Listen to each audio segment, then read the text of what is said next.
اللہ تعالیٰ نے قرآن مجید فرقان حمید میں ارشاد فرمایا وَعِبَادُ الرَّحْمَنِ الَّذِينَ يَمْشُونَ عَلَى الْأَرْضِ هَوْنًا،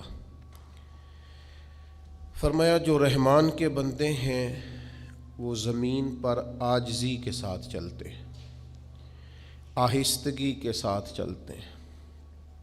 وَإِذَا خَاطَبَهُمُ الْجَاهِلُونَ قَالُوا سَلَامًا، اور جب جاہل ان سے بات کرتے ہیں، مخاطب ہوتے ہیں تو وہ کہتے ہیں سلامًا، تمہیں سلام ہو۔ رحمان کے بندوں کا یہ طریقہ ہے کہ وہ زمین پر عاجزی کے ساتھ چلتے ہیں، انکساری ان کے مزاج کا حصہ ہوتی ہے۔ اللہ تبارک و تعالیٰ کی عظمت کا احساس انسان سے احساس برتری کو چھین لیتا ہے۔ جب انسان یہ سمجھتا ہے نا کہ میں اللہ کا بندہ ہوں، تو پھر اس کے اندر تکبر، خود پسندی، عجب، برتری پیدا نہیں ہوتی۔ اللہ تبارک و تعالیٰ کی شان عظمت و جلال جس شخص کے ذہن میں ہو، وہ بندہ کسی بھی بڑائی کا شکار نہیں ہوتا۔ ہاں، کچھ ایسے ناعاقبت اندیش ہوتے ہیں جن کی کامیابیاں، جن کے عہدے، جن کی دولتیں اور جن کی ذہنی اختراع انہیں تکبر میں مبتلا کر دیتی۔ غرور کسی قسم کا بھی ہو وہ ناپسندیدہ ہوتا ہے، وہ حسن کا ہو، وہ دولت کا ہو، وہ اقتدار کا ہو، وہ علم کا ہو، وہ کسی قسم کا بھی ہو، غرور بہرحال پسندیدہ نہیں ہوتا۔ یہ ناپسندیدہ ہے۔ کیوں؟ اس لیے کہ تکبر صرف اللہ تعالیٰ کو زیبا ہے، یہ صرف اللہ کی شان ہے جو شان کبریائی ہے۔ باقی کسی شخص کو بھی کبھی بھی اس طرح کی گفتگو نہیں کرنی چاہیے، اس طرح کا لہجہ کبھی اختیار نہیں کرنا چاہیے جس سے تکبر چھلکتا ہو، جس سے کسی بھی مقام پر اس شخص کی خود پسندی نظر آتی ہو۔ ہمارے ہاں یہ ہوتا ہے کہ جن لوگوں کو یہ احساس ہو جاتا ہے نا کہ میں 4 5 10 لوگوں سے زیادہ سمجھدار ہوں، ان کی باتوں میں بھی کسی نہ کسی جگہ پہ غرور چھلکنے لگتا ہے۔ جن کو یہ احساس ہونے لگتا ہے کہ شاید 10 20 لوگوں میں میرا رنگ زیادہ گورا ہے اور مجھے بعض لوگ زیادہ خوبصورت جانتے ہیں، تو کہیں نہ کہیں وہ بھی اپنی گفتگو میں لوگوں کے نین نقش پر تبصرے شروع کر دیتے ہیں۔ چند گھڑیوں کے لیے، چند سالوں کے لیے، چند مہینوں کے لیے جن لوگوں کو اونچی کرسیاں مل جاتی ہیں، ان کو بھی نیچے بیٹھے لوگ بعض اوقات اپنے سے چھوٹے نظر آنے لگ جاتے ہیں۔ یاد رکھیے گا، حدیث قدسی ہے، مسند امام احمد بن حنبل میں موجود ہے۔ اللہ تعالیٰ کے لیے جب ہم کوئی ایسا لفظ استعمال کرتے ہیں نا، اللہ کے ہاتھ، اللہ کا لباس، تو اس سے مراد مثال دینا ہوتا ہے، باقی اللہ تعالیٰ ان سب چیزوں سے بے نیاز ہے جو اس کی شان کے لائق۔ مسند امام احمد بن حنبل میں حدیث پاک موجود ہے، حضرت ابن عباس رضی اللہ تعالیٰ عنہ بیان فرماتے ہیں کہ نبی کریم صلی اللہ تعالیٰ علیہ وسلم نے ارشاد فرمایا کہ اللہ تعالیٰ فرماتا ہے کبریائی میری چادر ہے۔ میں کہہ چکا ہوں کہ ان لفظوں کا معنی جو اس کی شان کے لائق۔ رب فرماتا ہے کبریائی میری چادر ہے اور بڑائی میرا تہمد ہے، میرا لباس ہے۔ جو ان دونوں میں سے کوئی چیز مجھ سے چھیننا چاہے گا میں اسے جہنم میں پھینک دوں گا۔ یہ کبریائی، یہ بڑائی، یہ تو میرا لباس ہے جو اس کی شان کے لائق۔ بندہ ہی اچھا لگتا ہے، بندہ، اس کو خدا بننے کی کوشش معاذ اللہ نہیں کرنی چاہیے۔ اگر آپ سمجھدار ہیں تو اپنی سمجھداری اللہ کی رضا کے لیے خرچ کریں، اگر آپ دانا ہیں تو اس چیز کو تلاش کریں جو اللہ تبارک و تعالیٰ کی رضا تک لے جائے، اگر آپ صاحب اقتدار ہیں تو اللہ کی مخلوق کی بہتری کر کے اللہ کی رضا کا حصول کریں، اگر آپ کو لگتا ہے کہ اللہ نے آپ کو حسن یا علم یا کوئی خوبی دوسروں سے زیادہ دی ہے تو آپ دوسروں سے زیادہ عاجزی کریں، اس لیے کہ جب اللہ تعالیٰ نعمتیں زیادہ دے تو پھر انسان میں عاجزی بھی، لیکن لوگ بفر بفر جاتے ہیں، الجھ جاتے ہیں، ان کی باتیں، ان کا لب و لہجہ، ان کا انداز تکلم اس سے چھلکتا ہے کہ اس آدمی کو وہم ہو گیا ہے کہ میں بڑا کوئی اہم آدمی ہوں، اسے کسی جگہ شک پڑ گیا ہے کہ میں کوئی بہت سیاںا آدمی ہوں، اس کا خیال ہے۔ اور پھر لوگ کوشش کرتے ہیں دوسروں کو قائل کرنے کی۔ میں نے ایسے نادان بھی دیکھے ہیں جو بیٹے ہو کے باپ کو قائل کر رہے ہوتے ہیں۔ میں نے دیکھے ہیں ایسے نادان بھی جو شاگرد ہو کے استاد کو سمجھا رہے ہوتے ہیں۔ میں نے اس طرح کے لوگ بھی دیکھے ہیں جن کا دعویٰ ہے کہ میں فلاں آدمی کو اپنا شیخ، مرشد اور پیر مانتا ہوں، لیکن اس کے سامنے بھی رائے دے رہے ہوتے ہیں، مشورہ دے رہے ہوتے ہیں اور سمجھا رہے ہوتے ہیں اور قائل کر رہے ہوتے ہیں، اس کو بتا رہے ہوتے ہیں کہ یہ ٹھیک ہے اور یہ ٹھیک ہے۔ مرشد تو پھر وہ تو نہ ہوئے، پھر تو آپ ہوئے۔ حضرت شیخ عبد القادر جیلانی سرکار غوث اعظم فرماتے ہیں جس کا پیالہ خالی ہو اس میں خیرات آیا کرتی ہے، اور جس کا پہلے ہی بھرا ہوا ہو اس میں تو چیزیں چھلک چھلک کے پڑتی ہیں۔ نبی پاک صلی اللہ تعالی علیہ وسلم نے ارشاد فرمایا، حضور فرمانے لگے صدقہ دینے سے مال میں کمی نہیں ہوتی، اور جو معافی مانگ لے رب اس کی عزت میں اضافہ کر دیتا ہے۔ اور حضور فرمانے لگے جو اللہ کی رضا کے لیے عاجزی کرے اللہ اسے سر بلندی عطا فرما دیتا۔ بلند اگر کوئی ہونا چاہتا ہے تو اس کا طریقہ تو عاجزی ہے، اس کا طریقہ تو انکساری ہے، اس کا طریقہ تو جھکنا ہے۔ اگر سر بلندی کیوں کہ صراحی سر نگوں ہو کر بھرا کرتی ہے پیمانے، لہٰذا جو اعلیٰ ظرف ہوتے ہیں وہ ہمیشہ جھک کے ملتے ہیں۔ مزاج ہوتا ہے نا جی، طبیعت ہوتی ہے۔ صراحی جب کچھ دینے لگتی ہے تو پہلے نیچے کیونکہ بھری ہوئی ہے نا، تو جس بندے کو آپ جھکا ہوا محسوس کریں سمجھیں یہ بھی بھرا ہوا ہے، لیکن اگر اس کی باتوں میں، اس کے لفظوں میں، اس کے انداز میں، اس کی باتوں میں کہیں کسی جگہ آپ کو کوئی ایسا انداز نظر آئے جو درست نہیں، یہ جو تکبر ہے یہ خطرناک چیز ہے، مہلک مرض ہے، یہ زہر ہے، جو جدھر جدھر جاتا ہے ادھر ادھر سوراخ کرتا ہے، تیزاب ہے۔ ذرا سا بھی تکبر، ذرا سا بھی، کتنا؟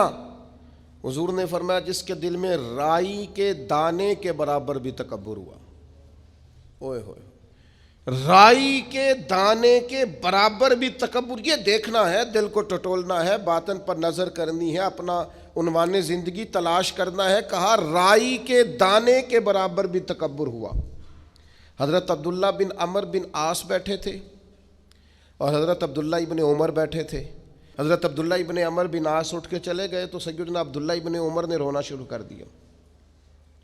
لوگوں نے کہا آپ دونوں صحابہ بیٹھے تھے، محبت کی باتیں یقیناً ہوئی ہوں گی اور آپ نے یقیناً ایک دوسرے کے ساتھ جو گفتگو کی ہوگی وہ کتاب و سنت کے امور پر مشتمل ہوگی، لیکن وہ اٹھ کے گئے ہیں تو آپ رونے لگے، وجہ کیا ہوئی؟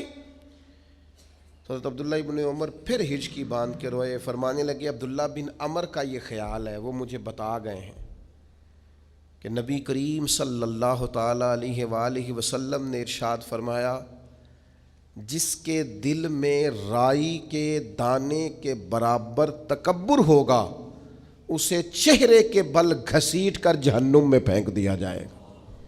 یہ ان کا خیال ہے، یہ وہ بتا گئے ہیں مجھے۔ تو میں رو رہا ہوں کہ اتنا باریک مسئلہ، رائی کے دانے کے برابر بھی تکبر ہوا تو پیشانی کے بل گھسیٹ کر دوزخ میں پھینک دیا جائے۔ تو کہیں نہ کہیں خدا نہ خواستہ کسی سے ایسا اگر ہو گیا تو یہ تو بڑا حساس مسئلہ ہے، یہ تو بڑی غور کرنے والا امر ہے۔ انسان کہیں نہ کہیں بات کاری دیتا ہے، کسی کے رنگ روپ پر طنز کر بیٹھتا ہے، کسی کی جہالت کو زیر گفتگو لے آتا ہے، کسی شخص کے دیہاتی ہونے پر لوگ تبصرہ کرتے ہیں، تو اتنا نازک مسئلہ ہے کہ چھوٹی چھوٹی چیز کا خیال رکھنا۔ بھائی زیادہ سیانے بننا چھوڑ دیں، زیادہ بڑے بننا چھوڑ دیں، زیادہ سمجھدار کہلانا چھوڑ دیں، زیادہ پڑھا لکھا کہلانا۔ دیکھیں نا، علم بڑی قیمتی چیز ہے، بے علم نتواں خدا را شناخت۔ حضرت سعدی کہتے ہیں بغیر علم کے تو رب کی بھی شناسائی نہیں ہوتی۔ یہ بڑی ضروری چیز ہے، لیکن اگر کسی کو علم کا تکبر آ جائے تو یہ بڑا موقع خطرناک ہوتا ہے، یہ پہلو بڑا ڈاڈا ہوتا ہے۔ تکبر، اگر حضرت میاں صاحب فرماتے ہیں علم پڑھے دا مان نہ کریے مات آکھی میں پڑھیا، او جبار کہار کہاوے متے روڑ دیویں دودھ کڑیا۔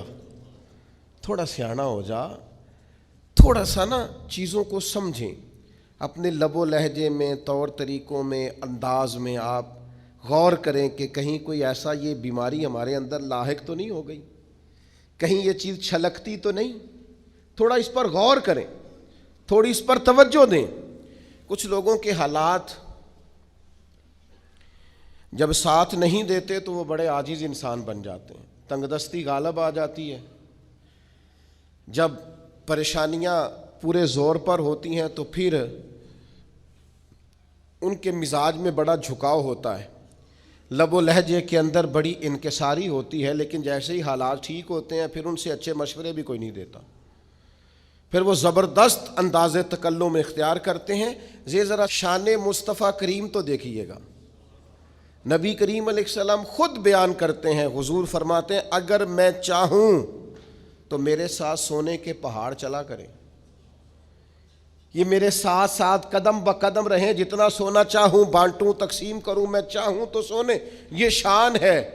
اور پھر میرے محبوب کی شان تو یہ ہے کہ حضور تو اللہ کے محبوب ہیں، لیکن سیدہ عائشہ صدیقہ رضی اللہ تعالیٰ عنہا ارشاد فرماتی ہیں نبی پاک تکیہ لگا کر کھانا نہیں کھاتے تھے، حضور فرماتے تھے میرا دل کرتا ہے میں اس طرح کھانا کھاؤں جیسے ایک عام بندہ کھانا کھاتا ہے، اور میرا دل کرتا ہے میں اس طرح بیٹھوں جس طرح ایک عام آدمی بیٹھتا ہے، کوئی امتیاز، کوئی تقسیم۔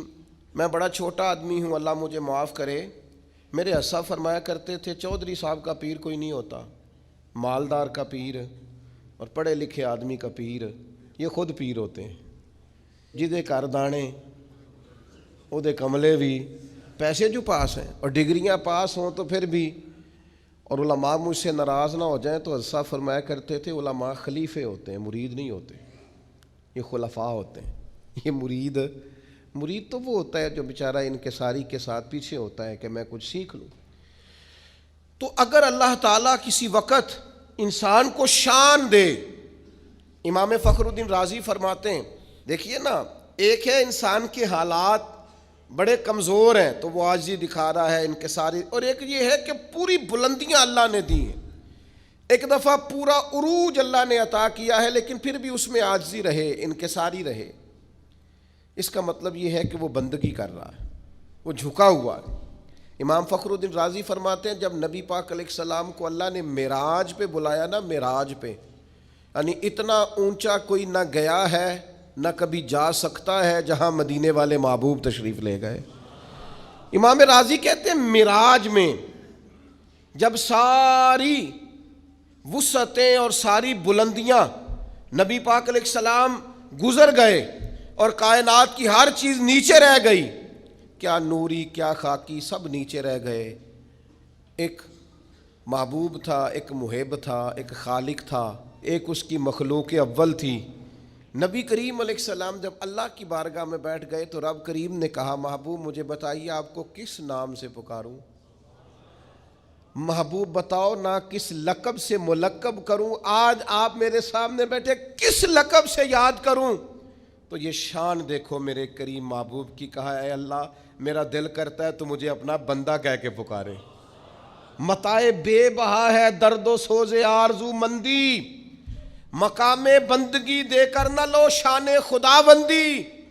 رسول کریم نے امت کو بتایا جو رب کا بندہ کہلانے میں مزہ ہے نا وہ کسی اور چیز میں نہیں ہے۔ مالک مجھے اپنا بندہ یا عبدی بندہ کہہ کے بلا، تیرا بندہ کہلانے میں جو مزہ ہے، عاجزی انکساری، یہ انسان کو بڑا نوازتی ہے۔ صحیح مسلم میں حدیث ہے، ایک خاتون حضور کی بارگاہ میں آئی جس کی عقل میں کچھ تھوڑی کمزوری تھی، حواس پورے درست، ہم اپنے لفظوں میں دیوانہ کہتے ہیں، کچھ لوگ اب نارمل بھی کہتے ہیں ایسے آدمی کو، ذہنی توازن پوری طور پہ ٹھیک نہیں تھا۔ وہ خاتون حضور کی بارگاہ میں آئی اور اس نے عرض کی یا رسول اللہ مجھے آپ سے کام ہے. تو نبی پاک علیہ السلام نے فرمایا تو مدینے کی جس گلی میں کہے گی میں کھڑے ہو کے تیری بات سننے کو تیار ہوں. وہ حضور کو لے گئی ایک کونے میں، لے جا کے اس نے اپنی ساری بات سنائی اور مدینے والے محبوب نے ساری بات سنی. ایک طرف شان یہ ہے کہ محبوب معراج کی بلندیوں پر اللہ کے قرب خاص میں بیٹھے ہیں، اور دوسری طرف حال یہ ہے، آج یہ ہے کہ ایک وہ امت کی خاتون جس کا ذہنی توازن ٹھیک نہیں ہے، مدینے کی گلی میں کھڑے ہو کے کریم اس کی باتیں بھی سن رہے ہیں. جب اللہ تعالیٰ شانیں عطا کرے، بلندیاں عطا کرے، تو پھر انسان کو تھوڑا سا سمجھنا چاہیے. اچھا ایک وقت ایسا آتا ہے جب کچھ لوگ بندے کو تکلیف دیتے ہیں، پھر ایک ٹائم ایسا آتا ہے وہ تکلیف دینے والے اس کے سامنے آ کے بیٹھ جاتے ہیں، عاجزی کرتے ہیں. مکے والوں نے بڑی تکلیف دی، پھر بدر والے دن وہ قابو آ گئے، گرفتار ہو گئے.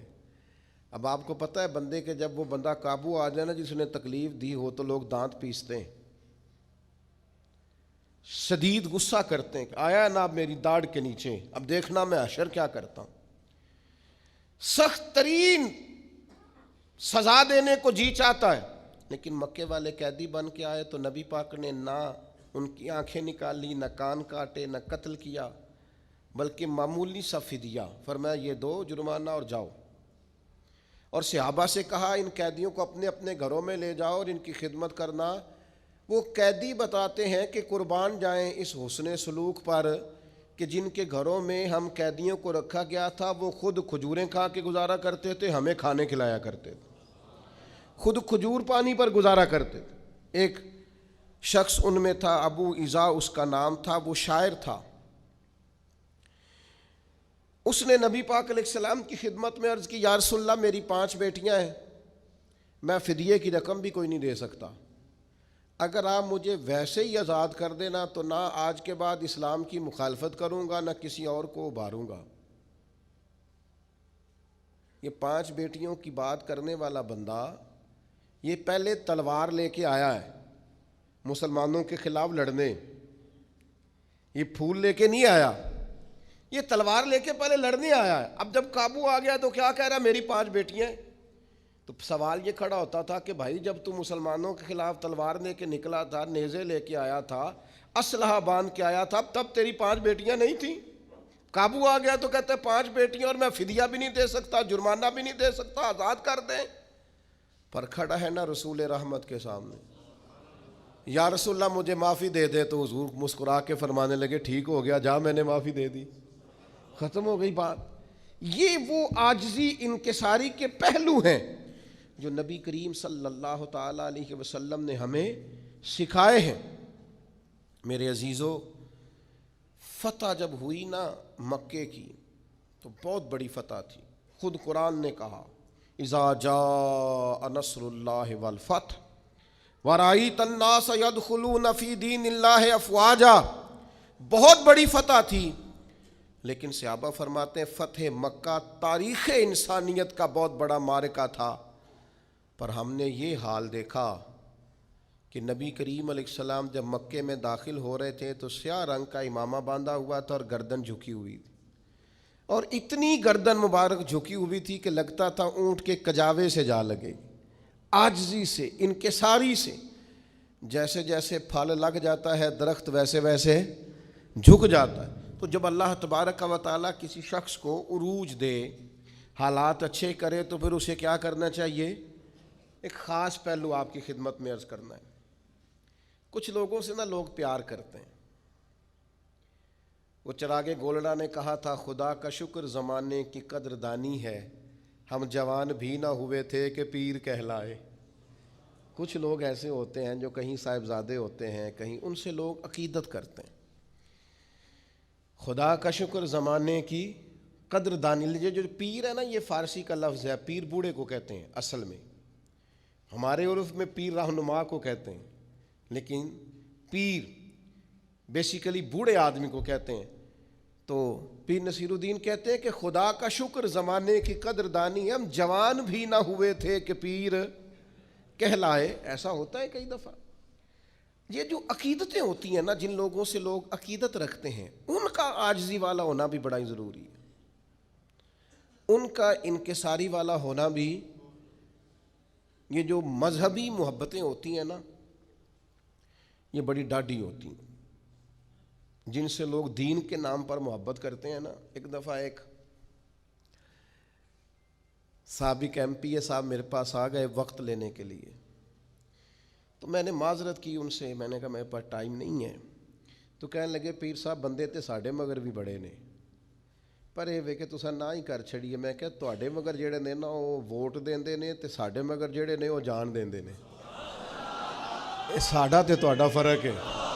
یہ مذہبی محبتیں ہوتی ہیں نا، یہ بڑی اچھا، اللہ تعالیٰ معاف کرے، بہت سارا فضل کرے، ان کا بھی لوگ پھر غلط استعمال کرتے ہیں۔ بعض نا عاقبت اندیش لوگ دین کے نام پہ محبت کرتے ہیں، ان کے دل میں خواہش جاگ جاتی ہے پیسوں کی، اقتدار کی، بڑی کوٹھی کی، بڑے گھر کی، بڑی گاڑی کی۔ مذہبی عقیدتیں جو ہوتی ہیں نا، یہ بڑی انفرادی ہوتی ہیں، اور اس میں کئی دفعہ تھوڑی آزمائش بھی، جس کو لوگ نیک سمجھتے ہیں، لوگ کہتے ہیں جنازہ بھی اسی نے پڑھانا ہے، نکاح بھی، چونکہ بندہ جو نیک ہے، کول پہ بھی اسی نے آنا ہے، محفل پہ بھی اسی نے آنا ہے۔ کیوں کہ بندہ وہ نیک پھر بیچارہ خود کچھ بھی نہیں کر سکتا، سارے کام نیک آدمی سے کرانے ہیں۔ بندہ نیک ہے لہذا سارے کام، پیتا بھی یہی کاٹے گا، افتتاح بھی یہی کرے گا، سارے کام یہ کرے گا، کیونکہ بندہ نیک ہے۔ اب وہ جیسے تیسے بھی ہو، چونکہ نیک ہے لہذا اسے بھی ہر جگہ۔ تو اس کے کئی پہلو ہیں مذہبی محبتوں کے۔ کائنات میں دین کے نام پر جو سب سے زیادہ پیار کیا گیا وہ مدینے والے محبوب سے کیا گیا،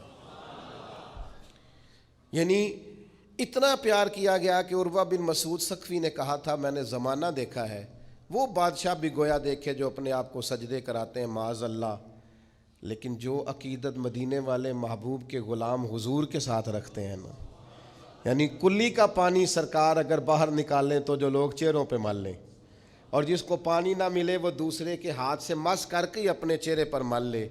اتنی عقیدتیں، یعنی حضرت عثمان غنی بیت اللہ شریف سامنے ہو اور ان سے کہا جائے طواف کر لو تو وہ کہے نہیں، اپنے نبی کے بغیر نہیں کرنا۔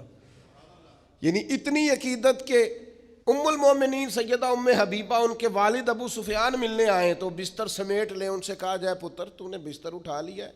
تو وہ کہ اس لیے اٹھا لیا ہے کہ یہ میرے نبی پاک کا بستر ہے، اس پر باپ چاہے کوئی بھی ہو، اگر کافر اور مشرک ہے تو حضور کے بستر پر بیٹھ سکتا۔ اتنی عقیدتیں نبی پاک کے ساتھ لوگوں نے کی، لیکن اس کے باوجود رسول پاک صلی اللہ تعالی علیہ وسلم کا یہ عاجزی کا عالم ہے کہ جب بدر کے لیے حضور جا رہے تھے تو ایک ایک سواری تھی اور تین تین لوگ تھے، تو نبی پاک علیہ الصلوۃ والسلام کے ساتھ بھی دو لوگ ہو گئے، حضرت مولا علی شیر خدا اور حضرت ابو لبابہ رضی اللہ تعالیٰ عنہ۔ تو طریقہ کار یہ تھا کہ تینوں لوگ باری باری سوار ہوتے، دو پیدل چلتے ایک سوار ہوتا۔ حضرت ابو لبابہ رضی اللہ تعالیٰ عنہ سوار ہوئے، مولا علی سوار ہوئے، پھر میرے نبی کریم سوار ہوئے۔ جب باری آئی حضور کے پیدل چلنے کی تو غلاموں نے کہا یا رسول اللہ ہمارا نہیں دل کرتا آپ پیدل چلیں، آپ بھی سواری پہ بیٹھیں۔ تو پتہ ہے حضور نے کیا فرمایا؟ فرمایا نہ تو تم مجھ سے زیادہ طاقتور ہو، اور نہ ہی ایسا ہے کہ تمہیں اللہ سے ثواب زیادہ لینا ہے، مجھے لینا نہیں، مجھے بھی اپنے رب سے اجر لینا ہے۔ جس طرح تم پیدل چلے ہو میں بھی اسی طرح پیدل چلوں گا۔ یہ عقیدت، محبت، الفت اپنی جگہ پر وہ کوئی کر رہا ہے، لیکن سرور کائنات علیہ السلام نے جواب میں عاجزی کر کے دکھائی، انکساری کر کے۔ صحابہ جانے لیے حاضر ہیں، حضور جو آپ حکم کرے ابرو کے اشارے پر ہر چیز قربان ہے۔ لیکن دوسری طرف منظر یہ ہے کہ اگر صحابہ کہتے ہیں ہم مسجد نبوی کی تعمیر کے وقت 3 اینٹیں اٹھا کے لاتے تھے تو حضور 4 اٹھا کے لاتے تھے۔ نبی کریم علیہ الصلوۃ والسلام نے کسی ممتاز ہونے کو، کسی امتیاز کو پسند ہے نا؟ ہمارے اندر بہت سارے لوگ جو اپنے گھر بھی سبزی لینے نہیں جا سکتے، اگر ڈرائیور رکھنے کی طاقت مل جائے نا، 4 پیسے آ جائیں، پھر ان کا خیال ہوتا ہے گاڑی کا دروازہ بھی ڈرائیور ہی کھولے، بند بھی ڈرائیور ہی کرے، پتہ تو چلے نا کسی کو کہ جناب نے ملازم رکھا ہوا ہے۔ یہ چیزیں انسان کو مشکل میں ڈال دیتی ہیں، اس کی تکالیف بڑھ جاتی، اس میں آزمائش آ جاتی، حالات کا تناظر کچھ اور کا کچھ اور ہو جاتا ہے۔ انسان جب اتنا بڑا ہو جاتا ہے تو پھر وہ عام انسانوں کے ساتھ وقت نہیں گزار سکتا، پھر اپنوں کے ساتھ بھی وہ خوشیاں گزار سکتا نہیں۔ وہ پھر اپنوں کے لیے بھی، میں ملک سے باہر تھا تو چند لوگ میرے گرد آ کے بیٹھ گئے، کہنے لگے ہمارا دل کرتا ہے مستقل یہاں آ جائیں۔ انہوں نے کئی باتیں کی، یہ کام دین کا زیادہ ہو جائے گا، یہ کام دین کا زیادہ ہو جائے گا، یہ کام دین کا زیادہ ہو جائے گا۔ تو میں نے ان سے کہا اگر میں وہاں بیٹھ کے آپ تک پہنچ گیا تھا نا، اور آپ وہاں بیٹھے مجھے جاننے لگے، تو میں تو ایک چھوٹی سی مسجد میں جمعہ پڑھانے والا آدمی ہوں، اگر وہاں بیٹھ کے دین کا کام یہاں پہنچ گیا ہے تو انشاءاللہ وہاں بیٹھ کے باقی جگہوں پر بھی پہنچ جائے گا۔ تھوڑا سا انسان واپس آئے، چیزوں کو دیکھے، وہ غور رکھے کہ اصل کیا ہے۔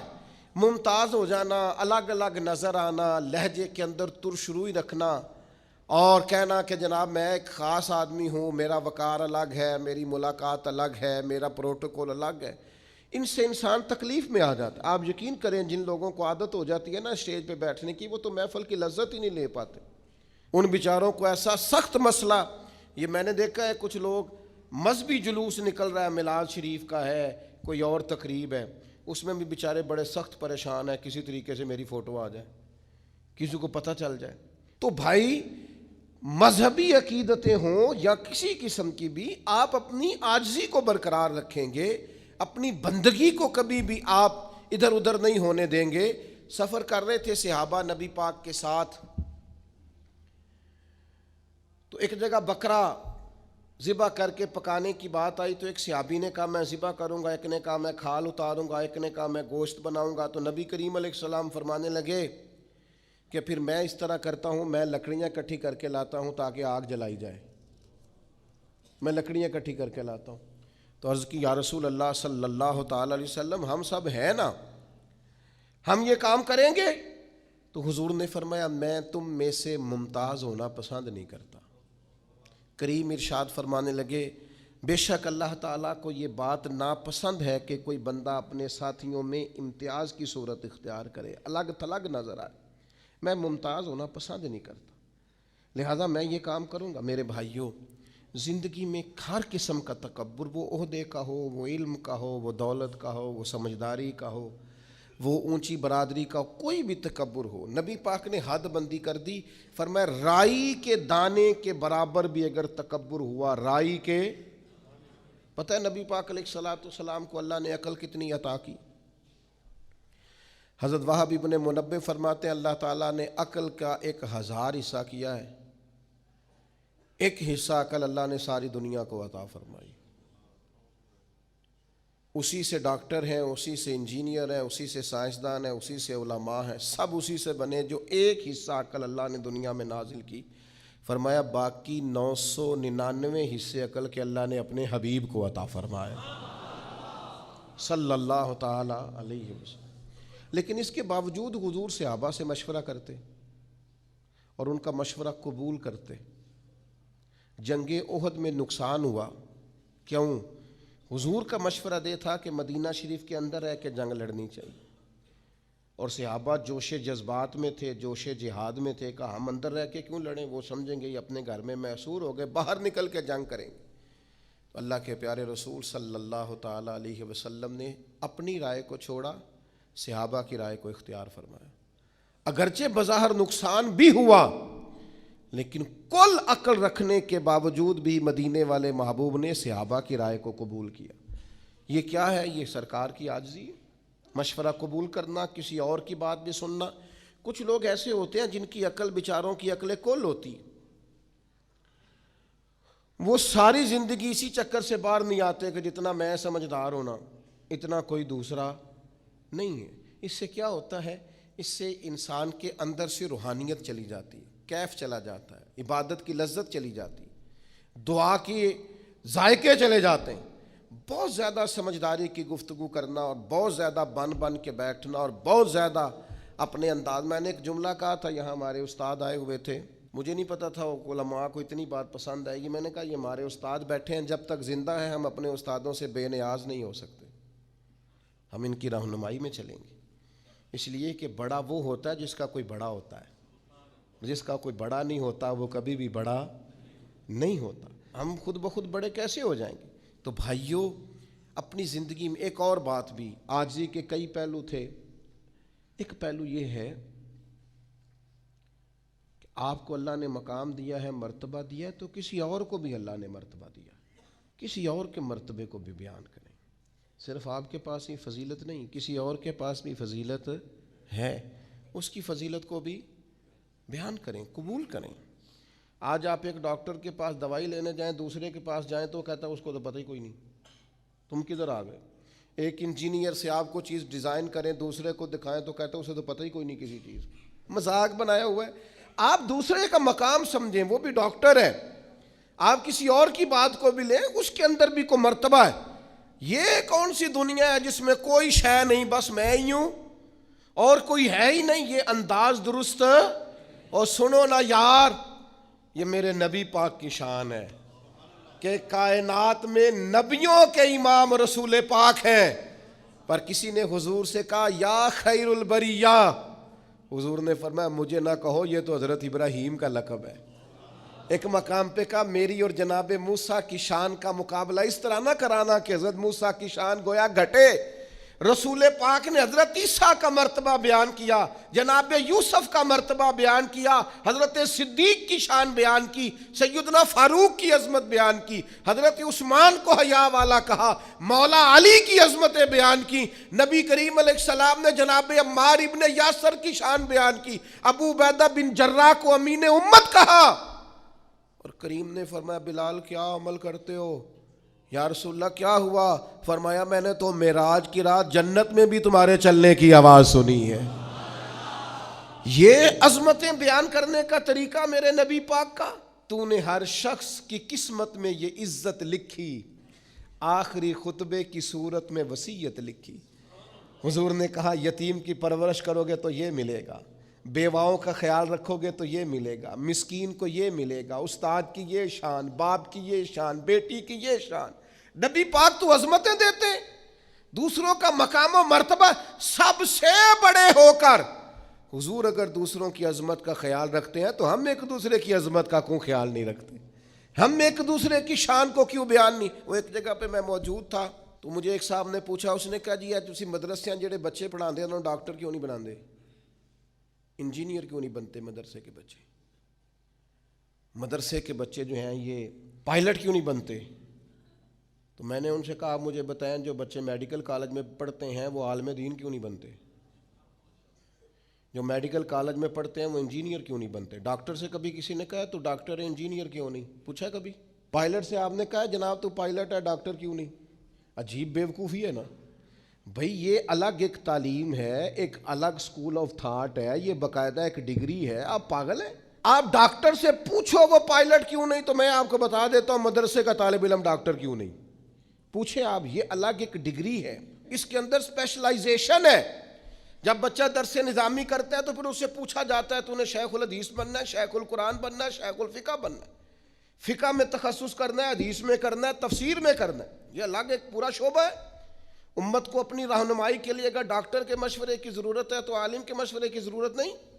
تو عجیب فلسفہ ہے نا جی۔ اور روز جس کا جی چاہتا ہے وہ ٹی وی آ کہتا ہے جی مدرسوں میں بچے ڈاکٹر کیوں نہیں بنتے؟ آپ مجھے بتائیں میڈیکل کے بچے عالم کیوں نہیں بنتے؟ میڈیکل کے بچے پائلٹ کیوں نہیں بنتے؟ مذاق بنا رکھا ہے آپ نے۔ باقی یہ ہے کہ آپ ہمارے پاس آئیں، مدرسوں کے بچوں کے پاس بیٹھیں، اور میں ذمہ داری سے کہتا ہوں ابھی تو ان بچوں کو بھی اپنی شان کا نہیں پتہ ان کی کتنی ہے۔ آپ ان کے پاس آ کے بیٹھیں، انشاءاللہ کسی ڈاکٹر سے کم نظر نہیں آئیں گے، کسی لیکچرار سے چھوٹے نظر نہیں آئیں گے، انشاءاللہ یہی چراغ جلے گا تو روشنی ہوگی۔ تو میرے عزیز عاجزی کریں، دوسرے کے وجود کو تسلیم کریں، اس کے وجود کو قبول کریں۔ میں الحمدللہ مدرسے کا پڑھا ہوا ہوں، لیکن میری طبیعت خراب ہوتی ہے تو میں ڈاکٹر کے پاس جاتا ہوں۔ میں نے کبھی نہیں کہا کہ مجھے ڈاکٹر کی ضرورت نہیں، مجھے ہے۔ یہ ہم نے تعمیرات کی ہیں تو ہم نے باقاعدہ نقشہ نویس بلایا ہے، نقشہ نویسوں کے ساتھ میٹنگ کی ہے، جس کی ضرورت ہے اس کو بلایا ہے۔ ہر شعبے کا بندہ اس کی قدر کریں، اس کا احترام کریں۔ بلکہ وہ شخص جو صرف ایک سوئچ لگا دیتا ہے نا، جس کو آپ الیکٹریشین کہتے ہیں، اوے کہہ کے آواز دیتے ہیں، شان اس کی بھی بڑی زیادہ ہے، اس لیے کہ اگر وہ روشنی نہ کرے تو پھر بھی نظام چل سکتا تو زندگی میں عاجزی کریں، دوسروں کے وجود کو قبول کریں، تھوڑا سا اپنی ذات سے اوپر اٹھ کے بھی سوچیں، سارے محکمے ہی ہمارے ہیں، سارے ادارے ہی ہمارے ہیں، ان سب سے پیار کریں، کسی کے بارے میں